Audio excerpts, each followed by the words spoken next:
Le cours qu'on va faire aujourd'hui donc porte sur la cession des titres et des immobilisations corporelles. On verra que la logique d'écriture est à peu près la même au niveau des titres, donc qui sont des immobilisations financières et des immobilisations donc corporelles, à savoir la sortie d'éléments vendus, leur vente et éventuellement l'annulation des provisions ou du cumul d'amortissement. On va commencer par la cession donc des titres qui sont donc des immobilisations financières, et je vais vous montrer ici le journal type qui constate la cession donc des titres immobilisés.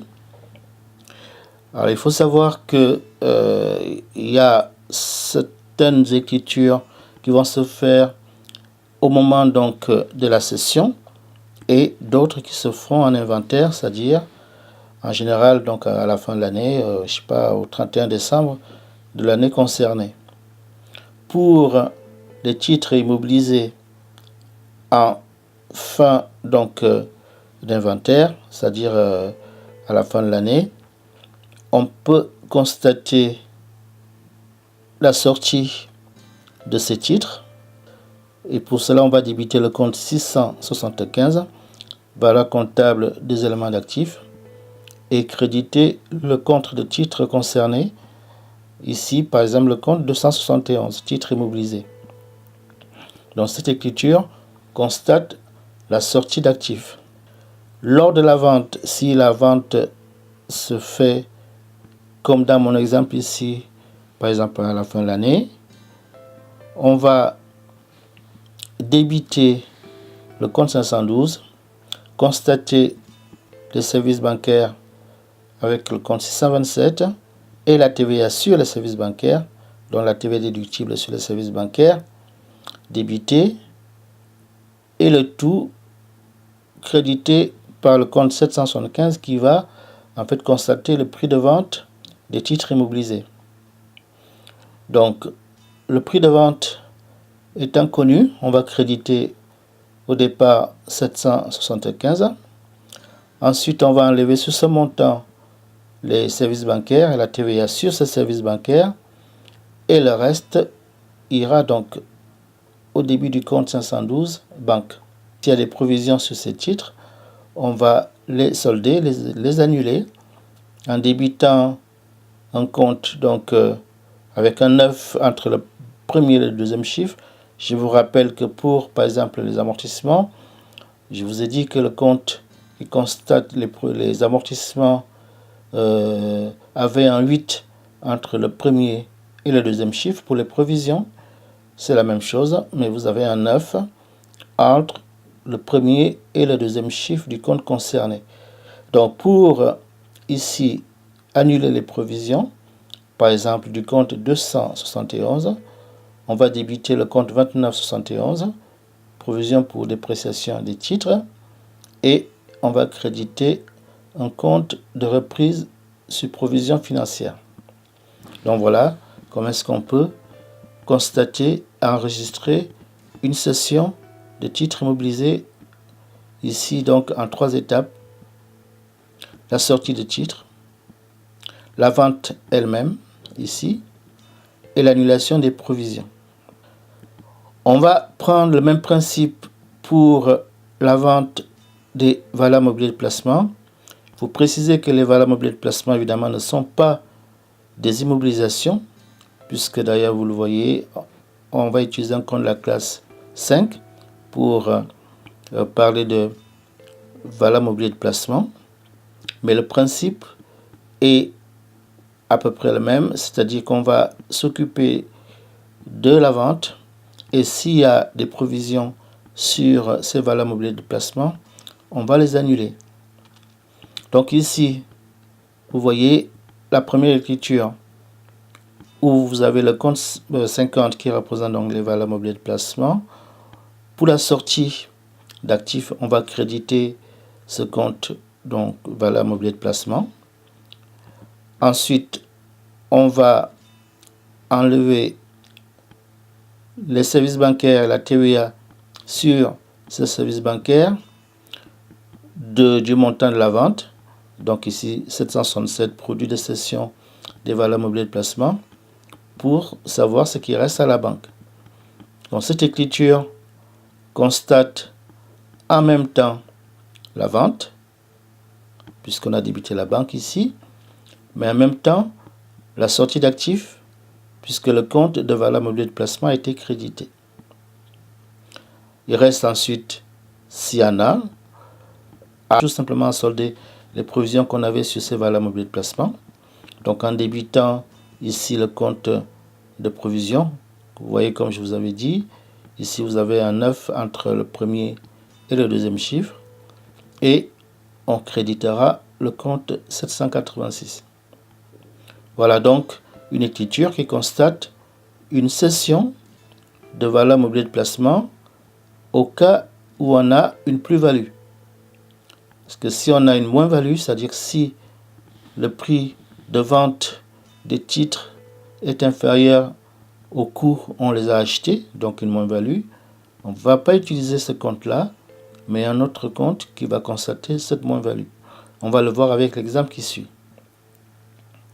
Donc, en cas de moins-value, comme je viens de vous le dire, la première écriture, donc, c'est comme la précédente, sauf qu'on va utiliser ici le compte 667 pour constater la moins-value. On va sortir donc les valeurs mobilières de placement en les créditant. Et si on a une provision sur ces valeurs mobilières de placement, on va l'annuler comme je vous l'ai expliqué tout à l'heure. Donc ça permet d'avoir en tête les écritures à passer en cas de cession d'immobilisation financière, que ce soit des titres immobilisés, des valeurs mobilières de placement en cas de plus-value et dans le cas d'une moins-value. On a ici un exemple chiffré. On va supposer que vous avez un titre donc immobilisé que vous avez acheté pour 1000 € et que vous allez vendre à 1020 €, sachant que la banque va vous prélever des services bancaires d'un montant de 20 € et que vous aviez déjà une provision sur ce titre de 150 €. Donc si on respecte les étapes que je vous ai expliquées tout à l'heure, on va sortir le titre donc de 1000 € en débitant le compte 675, valeur comptable nette des éléments pour 1000 € puisqu'on l'a acheté pour 1000 €. On va créditer le compte 271 de 1000 € également. L'étape suivante, une fois qu'on a constaté la sortie donc du titre de l'actif, on va passer l'écriture de vente avec le compte 775 pour le prix de vente du titre qui est de 1020 ici, et pour trouver le net à débiter à la banque, on va enlever le service bancaire, la TVA sur ce service bancaire, et il ne restera en banque que 996 €. Et comme dans le sujet, on vous disait qu'il y avait une provision déjà constatée de 150 €, on va annuler cette provision dans cette écriture-là. On va débiter en compte 29,71 avec le compte 786.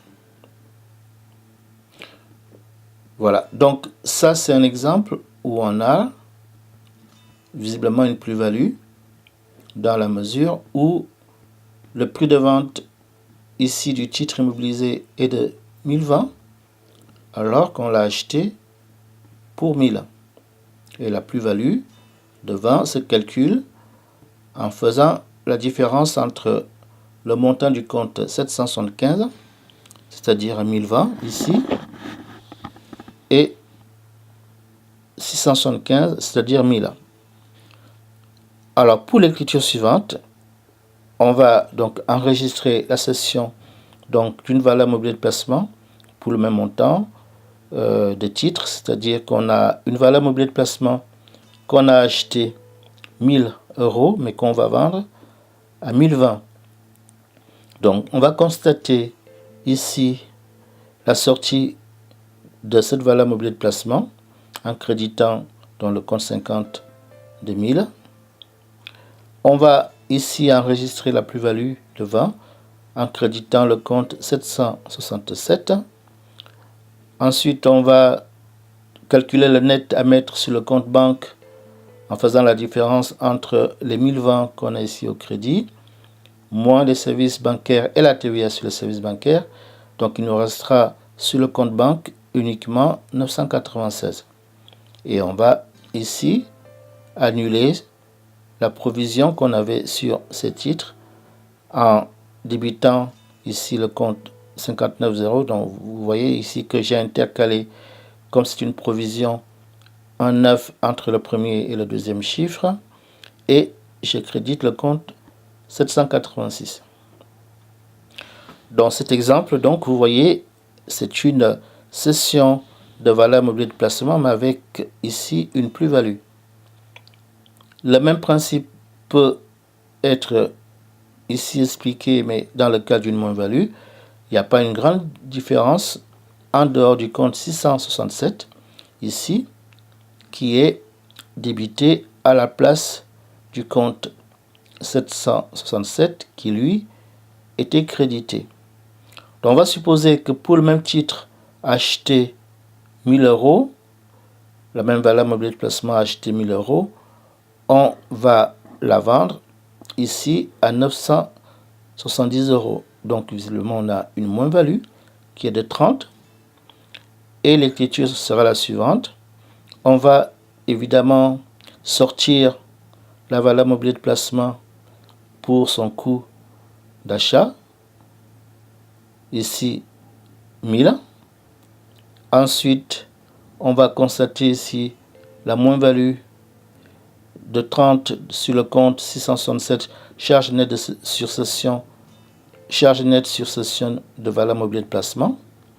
Et pour trouver le net à mettre à la banque, on va enlever donc ici à ce montant toutes les sommes donc ici débitées, et on va se retrouver avec 946 euros uniquement sur le compte banque. Et comme on avait une provision comme tout à l'heure de 150, on va l'annuler. Ici donc annulation de la provision pour valeur mobilier de placement. Dans le cas d'immobilisation corporelle, il peut y avoir plusieurs étapes de calcul, parce que si vous vendez une immobilisation corporelle, encore une fois, c'est une opération exceptionnelle, puisqu'on n'achète pas des immobilisations pour les vendre comme une écriture courante, comme des marchandises, etc. Vous vendez les immobilisations de façon exceptionnelle. C'est pour ça d'ailleurs que vous avez des comptes de charges et de produits exceptionnels au niveau de l'enregistrement. Si vous vendez une immobilisation donc corporelle, par exemple en cours d'année, il ne faut pas oublier de constater en inventaire un amortissement complémentaire. Et ensuite, la logique est à peu près la même que celle qu'on vient de voir sur les titres. Alors, on va prendre un exemple. Ici, directement, vous avez une immobilisation que vous avez acquise le 1er janvier 2010.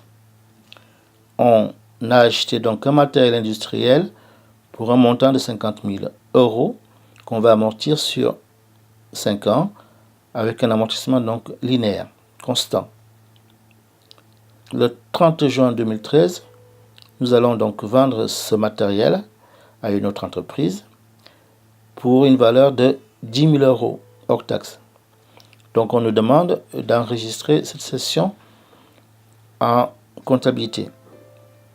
Alors la première chose ici, il faut qu'on enregistre l'amortissement complémentaire donc de l'année 2013, puisqu'on vend l'immobilisation le 30 juin 2013 et qu'on calcule ensuite le cumul d'amortissement de la date d'acquisition jusqu'à la date ici de cession.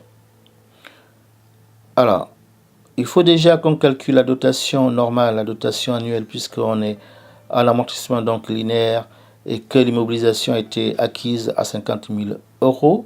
Donc la nuitée constante est de 10 000. On va tout simplement diviser 50 000 par 5 puisqu'il y a 5 années de durée de vie. Ensuite, pour l'année 2013, on va ici calculer l'amortissement complémentaire, c'est-à-dire le temps qui part du 1er janvier 2013 à la date de cession. Ici, on voit donc dans cet exemple simple qu'il y a 6 mois d'amortissement complémentaire. Donc le montant de l'amortissement complémentaire ici est de 5 000 et le cumul d'amortissement de la date d'acquisition aujourd'hui, donc 30 juin 2013, est de 30 000, c'est-à-dire les 3 premières années, 2010, 11, 12, plus les 6 mois de 2013, ce qui nous fait un cumul de 35 000. Et la valeur comptable nette à la date de cession est de 50 000, le coût d'acquisition, moins le cumul d'amortissement 35 000, donc ce qui nous donne 15 000.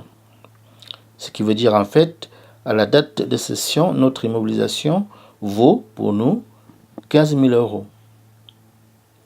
Puisque la vente se fait ici à 10 000 euros, puisque dans le sujet, je vous indiquais qu'on vendait cette immobilisation à 10 000 euros, on voit déjà tout de suite qu'on va avoir une moins-value dans la mesure où pour nous, l'immobilisation vaut encore 15 000 euros et on vient de la vendre, on va la vendre à 10 000 euros. Donc on va avoir une moins-value qui sera de 5 000 euros. Pour les écritures au journal, on va constater déjà la vente, à la date de la vente. Ici, dans mon exemple, la vente se passe le 30 juin 2013. Donc, on va ici créditer le compte 775 du prix de vente de l'immobilisation, c'est-à-dire ici 10 000. Ensuite, il y a une TVA sur cette vente, une TVA collectée. Ici, 2 000, si on prend le taux normal à 20%. Et la créance, c'est-à-dire la somme que va nous devoir l'autre entreprise qui nous achète l'immobilisation, donc qui n'est pas un client, donc on ne va pas débiter le compte 411.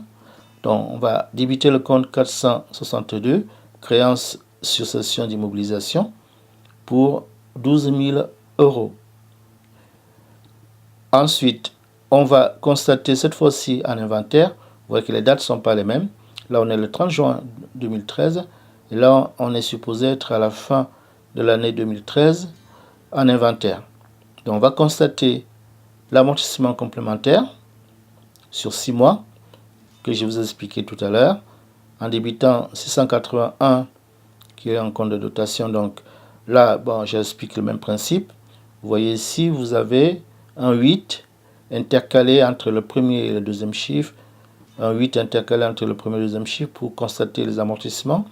Donc 681 débité de 5 000 euros avec le crédit donc d'un compte 28 154 amortissement du matériel industriel de 5 000 euros également pour l'amortissement complémentaire. Ensuite, on va sortir cette immobilisation qu'on vend, donc de l'actif. Donc, on va créditer le compte 2154 matériel industriel du coût d'acquisition de ce matériel industriel. Et on va ici donc solder le cumul d'amortissement de cette immobilisation qui est donc de 35 000, puisqu'on a vu qu'on avait les 30 000 les 3 premières années, plus les 5 000, donc ici, de l'année suivante. En dehors des documents de synthèse, bilan, compte de résultats, on peut avoir d'autres tableaux qui peuvent tenir compte donc, de la cession, des amortissements, comme ici le tableau des immobilisations qui permet, comme vous le voyez, de voir quel est le montant d'immobilisation qu'on avait en début d'exercice. Est-ce qu'il y a eu des acquisitions, donc en plus? Est-ce qu'il y a eu des diminutions en moins, essentiellement les ventes? Et combien on a en immobilisation à la fin de l'exercice? Donc si je prends mon exemple de tout à l'heure, on avait pour le matériel industriel un montant donc de matériel de 50 000 euros. Dans l'exemple, il n'y a pas eu d'acquisition. On vient de vendre cette immobilisation, donc c'est une diminution. Et vous avez ici une sorte de nul, une valeur nulle pour ce matériel industriel qui était vendu. Vous pouvez aussi retrouver ici, dans le tableau des amortissements, des indications donc, concernant les mouvements d'une immobilisation. Donc si je reprends l'exemple du matériel industriel, vous avez dans la colonne A le cumul d'amortissement en fin de l'année 2012, donc l'année précédente. Dans la colonne B, vous avez l'amortissement complémentaire, donc les 6 mois dont vous vous rappelez. Si on jette un coup d'œil sur la colonne C, là on voit qu'on va solder le cumul d'amortissement qu'on avait sur l'immobilisation, donc ici 35 000, et dans la colonne D, donc l'immobilisation ayant été vendue, il n'y a plus d'amortissement puisqu'on vient de solder justement le cumul des amortissements du matériel industriel.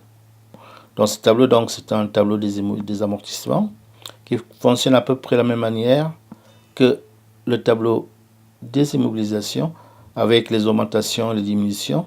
On a le même principe ici sur le tableau des amortissements avec les augmentations, les diminutions et le solde final en fin d'exercice. On peut aussi retrouver des valeurs donc, qui sont issues d'une session dans le compte de résultats, puisque dans un compte de résultats, vous avez dans les comptes de charges à gauche et les comptes de produits à droite. Et dans ce que je viens de vous expliquer, je vous ai parlé de dotation ou d'amortissement complémentaire qui débite le compte 681, donc qui est un compte de charge.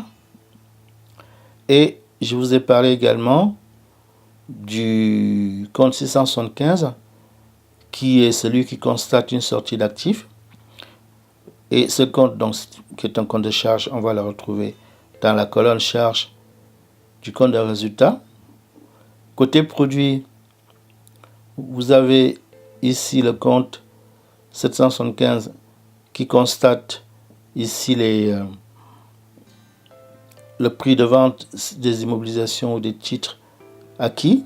Dans un compte de résultats, on peut bien retrouver des éléments qui sont en rapport avec une session, puisque dans des sessions, vous avez forcément l'utilisation de comptes de charge et l'utilisation de comptes de produits